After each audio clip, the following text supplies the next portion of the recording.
Apa sih? Doyan banget loncat sana, loncat sini. Dulu bela sana, sekarang bela sini. Apakah di politik itu memang harus begitu, Bang Ali? Sepanjang untuk kepentingan bangsa dan negara, bangsa dan negara, bangsa dan negara,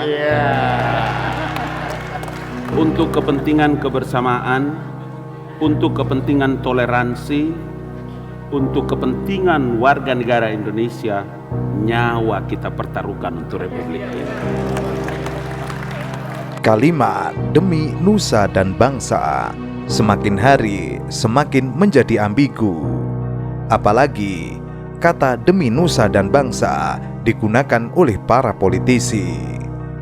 Seperti budayawan Sujiwo Tejo seringkali mengkritik pemakaian kata demi nusa dan bangsa, lantaran kata itu biasanya dijadikan dalih untuk kepentingan pribadi. Ada kata yang paling lucu sekarang ini kecuali demi bangsa dan negara gitu loh. Dari mana demi perutnya sendiri kok. Banyak kalimat yang hancur di dunia ini. Banyak alineat demi bangsa dan negara sudah hancur. Tolong jangan ngomong itu lagi, karena minimal aku yang ketawa. Minimal, karena udah gak percaya. Seperti tenaga ahli utama kantor staf kepresidenan Ali Muchtar Ngabalin yang seringkali dibuatkan meme sebagai penjilat. Ia pun mengatakan, tidak apa-apa saya menjilat untuk menyelamatkan bangsa dan negara. Saya melihat untuk menyelamatkan generasiku. Tokoh-tokoh itu hadir, kemudian bersama-sama dengan para tokoh-tokoh itu kemudian membicarakan mengenai masalah kepentingan bangsa dan negara masa depan Republik ini, kepentingan bangsa dan negara masa depan Republik ini, kepentingan bangsa dan negara masa depan Republik ini. Adakah yang salah dengan pernyataan-pernyataan itu? Tidak bisa dipungkiri, beberapa politisi yang menggunakan kalimat demi nusa dan bangsa biasanya bekerja bukan untuk nusa dan bangsa, tetapi untuk dirinya sendiri. Cingkrang celana cingkrang boleh pakai cadar, yang penting jangan anti Pancasila. Pertanyaan saya sekarang, Pancasila itu ada nggak sih? Bagi saya nggak ada, Pak, jujur. Yang ada gambar Garuda Pancasila ada, teks Pancasila ada, tapi Pancasila itu nggak ada. Siapa yang mau anti terhadap sesuatu yang nggak ada? Kalau Pancasila itu ada, air kita nggak beli, lapangan kerja gampang. Masa iuran kesehatan sampai kejet-kejet masyarakat diancam nggak boleh perpanjang SIM, nggak boleh diancam. Dari mana gitu loh? BPJS kan mestinya enak gitu. Sekarang kok malah jadi takut orang gitu loh, Pak. Di mana Pancasilanya gitu? Sama lucunya dengan orang ngomong demi bangsa dan negara, saya tuh nggak percaya belas gitu loh. Nggak ada kata yang paling lucu sekarang ini kecuali demi bangsa dan negara gitu loh. Dari mana demi perutnya sendiri kok.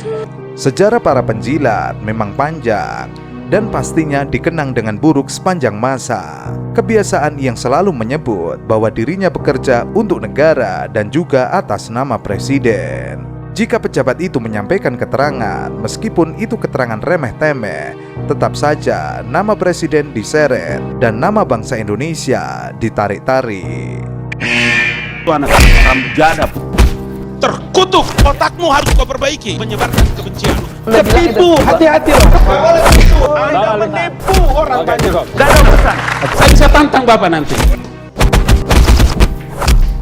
You win. Perfect.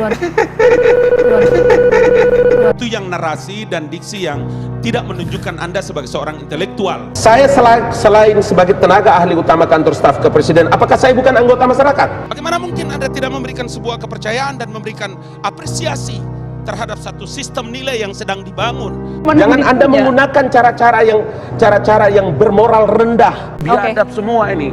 Kalau Anda mau ingin bicara tentang proses demokrasi dengan baik, cara yang fair.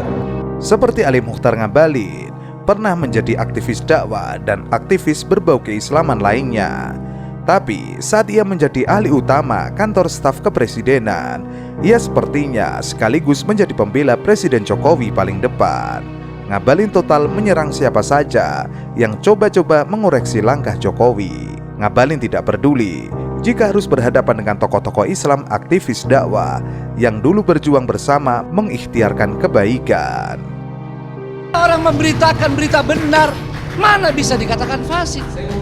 Sabar. Saya diberi kesempatan sekarang. Saya mohon maaf. Ya, saya diberi kesempatan. Saya sengaja diam, tenang. Pak Ngabalin bicara. Padahal kalau boleh saya bisa potong setiap kalimat Ngabalin, termasuk bahasa Arabnya. Apa boleh buat? Hayawanun natik itu tidak ada dalam bahasa Arab. Hayawanun natik. Saya pakai tidak menyebutkan itu bahasa Arab. Pakai Saya tok, menyebutkan bos. itu Saya tidak mau berhadapan begini, tapi karena terlanjur, saya di sini Jangan dan terpaksa, kemudian sabar. Ustaz, Saya jangan juga terpaksa. bicara. Saya berhak. Anda silakan. Ada moderator. Silakan. Serahkan moderator. Kita belajar demokrasi. Silakan. Ada moderator. Ya. Jadi kita ini jangan sembarangan pakai dalil. Hati-hati MUI, Muhammadiyah NU, siapa lagi yang kita mau hargai? Jangan dengan mudah. Kalau itu tidak sesuai kepentingan kita katakan fasik. Hati-hati, ini ulama besar. Kalau Anda berani, besok kita undang. Kita Insya Allah. ngobrol. Insya Allah saya siap. Insya Allah saya siap. Semua dianggapnya musuh jika mengoreksi atau mengkritisi kebijakan Presiden Jokowi. Di mata Ngabalin, kebenaran atau yang paling benar hanya Jokowi. Setidaknya ia men-setting pikirannya demikian, maka yang lain yang mengoreksi kebijakan itu salah, meskipun pihak lain mengoreksi dengan data. Ngabalin menikmati perannya karena ia pun diganjar dengan Komisaris Pelindo III, buah ikhtiarnya selama ini. Bahkan ia tidak keberatan disebut penjilat atau bahkan sekalipun disebut raja penjilat. Meski demikian, Ngabalin tetap seperti biasanya berdalih dengan dalih yang kuat, meski dalih itu absurd. Mungkin Ngabalin sudah menganggap dirinya sebagai representasi negara. Karena itu, ia boleh menjadi apa saja, termasuk laku jilatnya itu bagian dari kerja untuk bangsa dan negara. Jangan menipu, jangan berbohong. Kalang kabut ente kan? Mau bilang apa coba? Mau ngobrol apa? Kalau you butuh data, saya tunjukkan Anda di KSP. Saya dukung Hendro Warisman Ketidaktahuanmu di ujung telepon. Baik, cukup. Kau tidak mengerti. Narasi yang dibangun, mohon maaf. Ketipu.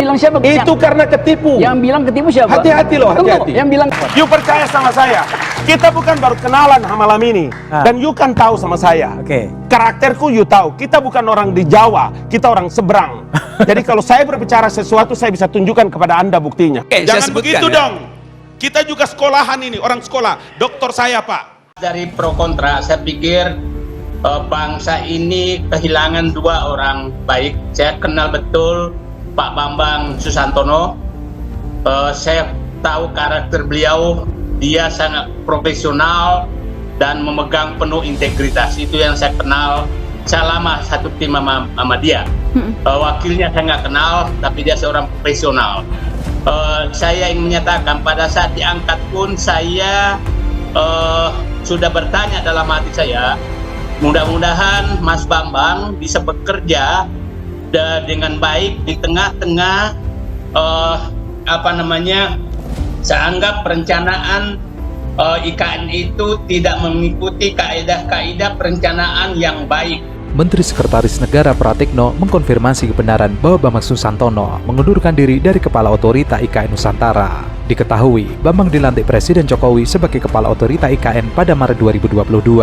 Kini, Presiden juga telah menerbitkan kepres tentang pemberhentian Bambang. Bambang Susantono bukanlah orang baru di pemerintahan, sebab ia sudah memiliki banyak jabatan sejak era pemerintahan Presiden Susilo Bambang Yudhoyono. Dalam dialog di iNews TV, Muhammad Said Didu mengatakan bahwa Bambang Susantono adalah orang yang sangat profesional. Tidak mungkin Bambang Susantono mundur saat pemerintah sedang menggenjot pembangunan IKN. Ia menduga tidak ada profesionalisme dalam pembangunan IKN. Karena lebih banyak disebabkan oleh selera-selera pribadi daripada presiden, bahkan tidak melalui mekanisme-mekanisme. Saya pikir sudah terbuka di publik semua mekanisme-mekanisme perencanaan pemerintahan yang baik, sehingga siapapun yang disuruh memimpin di sana itu pasti akan kesulitan menghadapi intervensi sangat banyak. Kita masih ingat bagaimana seorang Menko langsung mengkritik tentang rumah menteri, bagaimana presiden mengkritik langsung minta mengubah istana wakil presiden. Jadi kalau seorang profesional seperti Pak Bambang saya yakin tidak akan kuat seperti itu. Yang pertama. Selain itu, Pratekno juga membantah mundurnya Bambang Susantono tidak terkait dengan rencana pelaksanaan upacara HUT RI ke-79 di IKN Nusantara Kalimantan yang tentu akan dihadiri oleh Presiden Jokowi. Saat dikonfirmasi oleh awak media, Pratekno mempersilahkan langsung awak media untuk bertanya kepada Bambang Susantono terkait alasannya mundur sebagai Kepala Otorita Ibu Kota Nusantara. Menurut Saididu, bahwa langkah pemindahan itu tidak akan mudah seperti yang diperkirakan, bahwa kesulitan pertama akan didapatkan dari 1,9 juta ASN yang akan pindah ke lingkungan baru. Masyarakat perlu tertarik untuk datang ke tempat baru. Pertama-tama mereka perlu melihat infrastruktur yang kuat seperti sekolah, rumah sakit, dan fasilitas perumahan, atau mereka tidak akan tertarik untuk pindah ke sana. Yang kedua, kita lihat Pak Bambang ini kepala otorita, tapi kita tahu persis bahwa sama kewenangannya sama sekali hampir tidak ada, bahkan pernah tidak bisa membayar gaji, dan semua proyek Carang itu bukan dikerjakan oleh otorita tapi Kementerian PU. Jadi saya pikir beliau juga berpikir bahwa ini adalah dia punya tanggung jawab, tapi kewenangan hampir tidak ada. Bang Abalin Kalau abang berkenan dan tidak mengganggu independensi Bang Said, saya bisa juga mengurus. Abang sama-sama besok kita lihat IKN supaya kerangka berpikir Abangda itu tetap positif thinking terhadap semua agenda-agenda pemerintah dan agenda-agenda negara dalam membangun ibu kota negara ini, Bang. Abang tahu besok itu apa? Besok itu peletakan pembangunan untuk institusi sekolah yang dibangun, Al-Azhar dan seluruh yang menjadi bagian daripada rencana besar abangku. Masalah kedua kemudian muncul dari segi pendanaan. Pembangunan Nusantara diperkirakan menelan biaya sekitar 35 miliar US dollar. Namun pemerintah hanya berkomitmen untuk menginvestasikan 20% dari dana yang dibutuhkan. Pemerintah Jokowi berharap sisa 80% pendanaan akan berasal dari investor asing. Namun ada keraguan untuk menyalurkan dana ke proyek tersebut. Dan hal ini semakin menggagalkan kemajuan pembangunan IKN. Kita membahas tentang pengunduran Bambang Susantono. Ya, jangan masuk ke yang lain-lain. Biasakan itu saudaraku Ali Mukhtar Ngabalin doktor. Oke? Biasakan. Ini Pak Bambang Susantono mundur. Apa penyebabnya dia mundur? Itu yang kita bahas. 80% itu adalah tahap pertama setelah terjadi revisi. Bambang Susantono sudah menyatakan pada saat rencana awal itu rencana pembangunan itu anggarannya 490 triliun. Bambang Susantono masuk menyatakan ini tidak cukup, itu harus sampai 1000 triliun. Bambang Susantono pada saat masuk dia menyatakan ini proyek jangka panjang lebih dari 30 tahun, nggak mungkin waktu secepatnya. Jadi kita membahas tentang itu. Tidak akan mudah bagi pemerintah untuk mendapatkan 80% investasi asing, kecuali pemerintah dapat memberikan bukti kelayakan Nusantara dan jaminan bahwa proyek tersebut akan terus berlanjut, bahkan jika pemerintah baru mulai menjabat tahun depan. Anggaran infrastruktur negara itu telah menurun sejak tahun 2017 ketika mencapai puncaknya sebesar 2,8% PDB, namun turun menjadi 1,9% PDB tahun lalu. Jangan tentang peresmian, tentang 80%. Awalnya rencana pembangunan IKN itu hanya 20% APBN, 80% swasta. Faktanya sekarang berbalik semua. Jadi mari kita move on juga. Jadi jangan menutupi informasi-informasi. Kalau ada kesalahan, mari kita luruskan. Jadi jangan membahas hal-hal yang itu. Jadi saya menyatakan, apa penyebabnya kira-kira Bambang Susantono mundur? Saya katakan di awal tadi, bangsa ini kerugian dengan kehilangan Bambang Susantono. Saya lama dengan beliau, dia adalah insinyur yang sangat profesional, sangat-sangat profesional.